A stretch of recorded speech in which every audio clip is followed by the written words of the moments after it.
Tell us a little bit about you and your background, Jeremy. We've been able to get to know you some over the past couple of years, and are just really excited to have you here. So, who are you? What have you been up to? What's taking up your time right now? And then you can jump into training us on the communication code.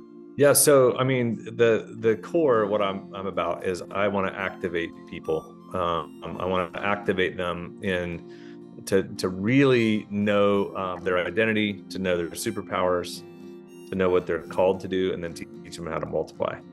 And so I've been trying to do that through partnerships, through and you have a lot of things you try to do, and you have a finite time. So what I'm trying to do is maximize that time and working on those things. So mainly what I do is certify people and partner through that certification, right? So with you guys, so creating the content and then being able to transfer that and scale it and multiply it. And so for me, the communication code was one of those. Steve and I, we built the content 8 years ago, and it came through pain. Because it came through basically a fight between my business partner and I, and it was so frustrating. And the reason it was frustrating was because I kept experiencing something from Steve, that he was being a killjoy, and I was trying to celebrate, and I couldn't, and it kept happening. And I came back from America, back to London in 2000, whatever that was. 15, 16, no, before, 2015 maybe. And I came back and I was trying to tell Steve, look, we closed this deal. This is awesome. And he goes, that's not how we said we were going to do it. Why did you do it that way? Why didn't you do how we said we're going to do it? I go, but we closed it. It's even bigger and better. Yeah, but that's interesting because I thought we were, and then I turned beet red, and my feeler, my connector, creative pioneer, kind of the Hulk in me, actually, my second voice came out, and I hulked out in this restaurant. And what happened was I realized that I had expectations that continually were not met by my business partner. And I said, why can't you just celebrate? And he goes, well, why didn't you tell me you wanted to celebrate? And I'm like, why didn't you just figure out that I wanted to celebrate? It was obvious. And right then we built the communication code. After that fight, we sat down and we actually wrote all of those things down. It's taken us years, though, to figure out that it was a historical precedent for both of us. I had a tendency to do this. He had a tendency to do that. And he would critique, and he would clarify to critique, thinking he was collaborating. And so I had to figure out how to share expectation better and then hold him accountable to it. And that's in essence where the communication code came from. So the beauty of our relationship is we built a lot of tools off of fights that we've had or issues that we've had together. I don't know, John, I kind of went to lots of places there, but that helped? That's great. Yeah, thank you. We'd love to have you train the tool for us and get it right from your mouth and walk us through it. And we'll take questions or comments in the chat if you guys are wanting to throw something up there, and we'll try to get to that. Let's do it. Okay, here's the big idea. Transmission is not the same as communication, but actually transmission, if I go here, every transmission has an expectation attached to it. So every transmission, which is a transmitting, communicating, every communication transmission has an expectation attached to it, okay? If I go, hey, John, I want to meet with you and Eddie next week about some things. There's an expectation that's called an agenda. And you're like, what do you want? What do you want to talk about? Yeah, we're open, but what do you want to talk about? Well, that's an expectation, right? So an expectation has a code word. So the code word, which we'll get to in a minute, is the book. The book is the actual 5 code words.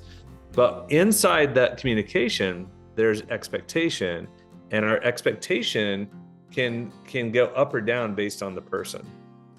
So like if I'm talking to, I'll just say I have a friend that I've lowered my I've limited and almost resigned in my expectation to the relationship with this friend, because every time I talk, he's insecure because of me, because of what I've done and what he hasn't done. He's tried a lot of things and a few of them have failed, so he thinks he's a failure. I don't see him as a failure, but he sees himself as a failure. So when we meet, I lowered my expectations, and probably he has too.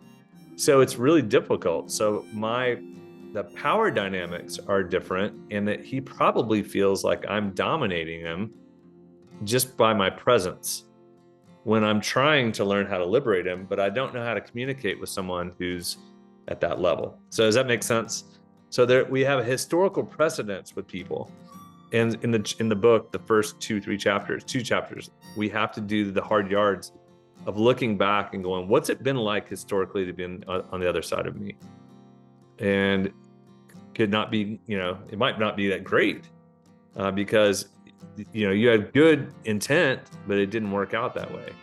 I would even say, like, Bob and I, I've been helping him with some of his books, but during COVID and during change, and I got so overwhelmed and busy, I couldn't do a lot of the work I wanted to do, because of what I had to do for the company. But it's like the expectation management is a key component to relational dynamics. So we have to go back in the past and deal with those things and recognize them, so that we can come up to the current day. And then once we've done that, because we've had past expectations that have been either met or unmet, is what I'm trying to say. Does that make sense? Yeah. I actually underlined one of the standouts in the book, that was the damage from his past created damage in his present. And we are not going to get to healthy, established communication in our relationships if we don't understand what the other is expecting from us, or if the other person is not living up to our expectations. And we can be all over the spectrum there. So would you walk us through the 5 different codes? Yep. So for sure. So you have basically what we figured out was there are these expectations. So celebration is one. So someone wants to celebrate. That's an expectation. Hey, let's get together and I want to celebrate. I've got a few things that happen. I just want to high five, go to lunch. Care. I need you to listen. I just need you to be there with me. Don't solve anything. Just be. Clarify. I want to make sure that you understand what I'm trying to say, or I need your help. I just did a phone call with Bronson Taylor just a minute ago. I was like, dude, I need you to help me process what I'm feeling right now on this one situation. I was like, I'm going to use a Pioneer Creative to help me get my thoughts in order. That was to clarify. And then collaboration is, hey, build it with me, build together. It's not something I want you just to critique. I actually need your help. Let's do this together. And then critique is like, hey, what do you think of my idea? Shoot holes in it and make it better, right? So those are code words that we found that exist. It just was unconscious. Most people didn't know these exist, but they do. And so that's what we found. So if you can then use the code word, now you can actually communicate them much more effectively, because you can tell the other person, hey, Eddie, I really want to collaborate, but I want you to clarify first. Make sure we're on the same page. And then I want to go full on collaboration. Are we cool? And then I've given you the codes to my expectations. So the chances go up that you're going to meet my expectations and I'm going to meet yours, because I've just given you the oil for the engine to run. It's probably going to run a lot smoother because I've seeded it ahead of time.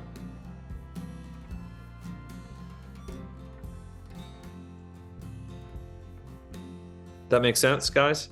Yeah, that's great. Eddie? I was fighting with Nicole a few months ago, and we had just learned the tool, and we're in the middle of the fight. and she's like, you want to try this? And I was like, I don't know what you're talking about. She's like, I want you to start over. I'm going to say what I just said, and you're going to give me a safe space, and you're not going to try to fix it. And I was like, okay. And so we robotically moved through it, and she said it, and I instinctively went, interesting, tell me more, right? And she asked me specifically for that. It was very blocky, but it kind of had us smiling a little bit because we were kind of in objective language now, but it was a really fun moment I wanted to share. Jeremie, I know as you're writing and you kind of get, these weeks of time and you just go to work on writing these things. What is something for you as you were writing that you had an aha about, like maybe celebration or collaboration or critique or anything where you were like, wow, this is depth, Actually, it's at the very end, and it actually didn't make it in the book. It came after the book. It was that there's a custom communication code.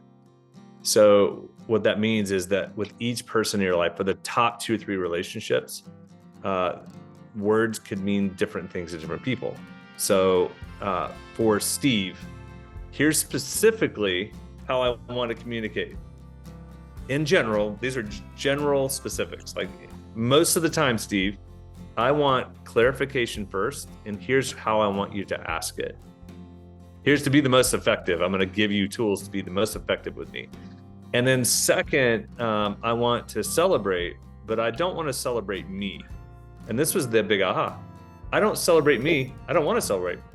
I want to celebrate we, because I'm a part of the Avengers. I'm celebrating the Avengers, not me. And so a lot of times people will hear celebrate and think that it's personal. So that is that's a different way to think about it. So then custom is when Steve goes to his wife and goes, well, what does care look like to Helen? And Helen tells him exactly. And she says, I want you to care about the things I care about. And so I need you to be interested in the things I care about and the people I care about, and not try to solve their issues, but just be interested. So we're giving code words. And so Bob, so then how does this apply then? So here's what I wanted to make sure before I answer the 5 voices. Well, what I want you to do is I want you to think about using the communication code and going specifically. So Eddie, go to your wife, then go to John and do the exercise and do it differently and see how it's customized. So what are the 2 defaults that you want? What do you want from John for you and he to be the most healthy? You want what from him? So what would you let's just play. What do you want from John? What is it on the communication code ideally for you? I would love collaborate and critique. Okay. So then what does collaboration look like and what does critique look like? That's the exercise that you share with him. And so John, what do you want from Eddie? Collaborate and critique. And same? And celebration. Okay. So it made it in there. So how do you want collaboration might be different than how he wants collaboration. Right. So you then communicate it, but you customize it.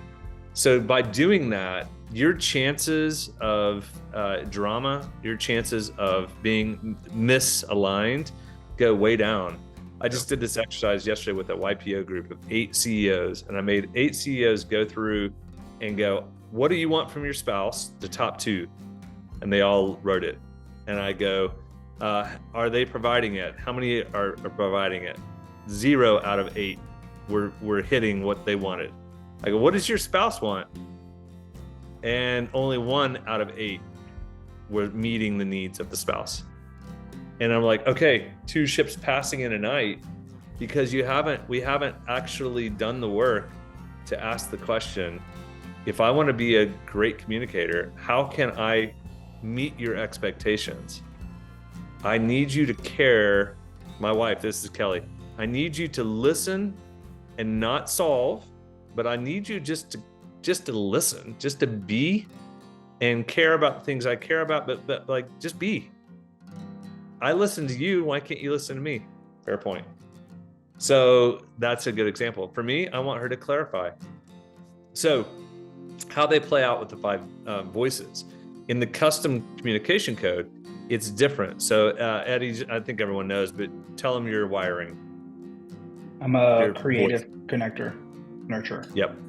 And John, what about you? Connector, creative, pioneer. Yeah.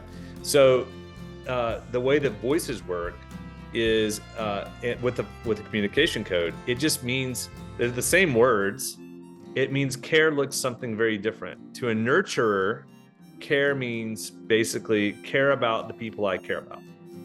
To a pioneer, care could mean listen to me, give me a safe place to get the poison out.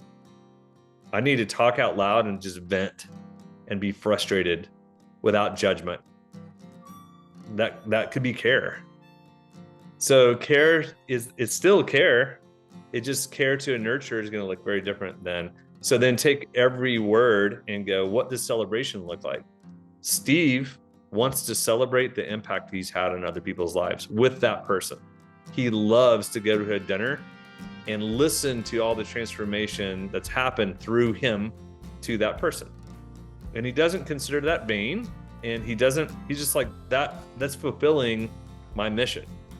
Me, I want to do a celebration dinner where I can actually celebrate everybody and I can affirm people. I want an opportunity to affirm people through celebration. I'm a connector. He's a pioneer. Yeah, team. Does that make sense? Yeah, that's great. And then Bob, as far as 5 gears are concerned, it's probably more aligned with voices tendencies than it is communication code. I don't think there's necessarily a lot of crossover between gears and because gears is, voices is a lens, gears is more of a mirror, and so is communication code. But I'm open if you guys have ideas on that. That would be good new innovation for me. It's mainly the idea of if you can actually have an open dialogue conversation with someone and ask them what would be most helpful, how can I meet your expectations, so walls aren't built up, and then when walls go down, now that relationship, we're unlocking that relationship. Now there's a chance for it to be congruent. Is that helpful, guys? That's awesome. That's awesome. How do you like to celebrate, Jeremy? We got to wrap up, but how do you like to celebrate? We want to celebrate with you. Tell us one way you like to celebrate. Yeah, it's we like I like to hear transformation. I like to celebrate what other people are doing and how things are helping them. Yeah, well, I know the giant tools, the 5 voices, the gears, the language. It's infiltrated my family, my people, our clients, and just the community around here with Eddie and I. It's a really beautiful thing. Skylar and the others, and so we are appreciative of all the work you're putting in, you and Steve, and we look forward to the next book. So if you guys haven't checked it out yet, go grab the communication code. The other ones are out there as well. So Jeremy, thank you for the time. Good to see you again. Thank you, Jeremy. Bye, friends. See you. Cheers. Appreciate it. Bye.